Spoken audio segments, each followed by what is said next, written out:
Alta pressione sulle nostre regioni e dunque tempo asciutto e anche ampiamente soleggiato ovunque. Vediamo insieme il dettaglio di giovedì 18 gennaio.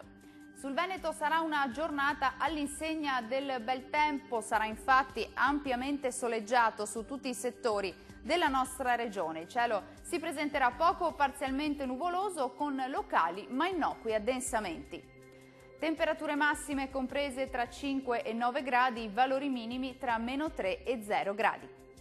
Spostiamoci ora a vedere che tempo farà sul Friuli Venezia Giulia.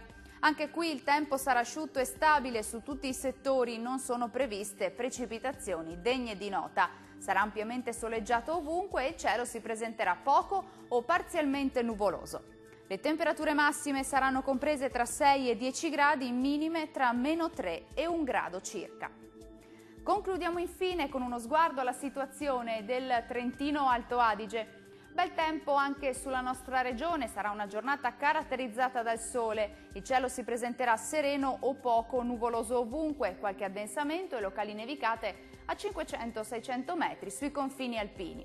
Le temperature massime saranno comprese tra 4 e 10 gradi, i valori minimi tra -1 e 1 grado. Il mare sarà mosso, localmente poco mosso nella laguna di Venezia, i venti moderati sud-occidentali lungo le coste e da ovest al largo. Dal meteo per ora è tutto, arrivederci!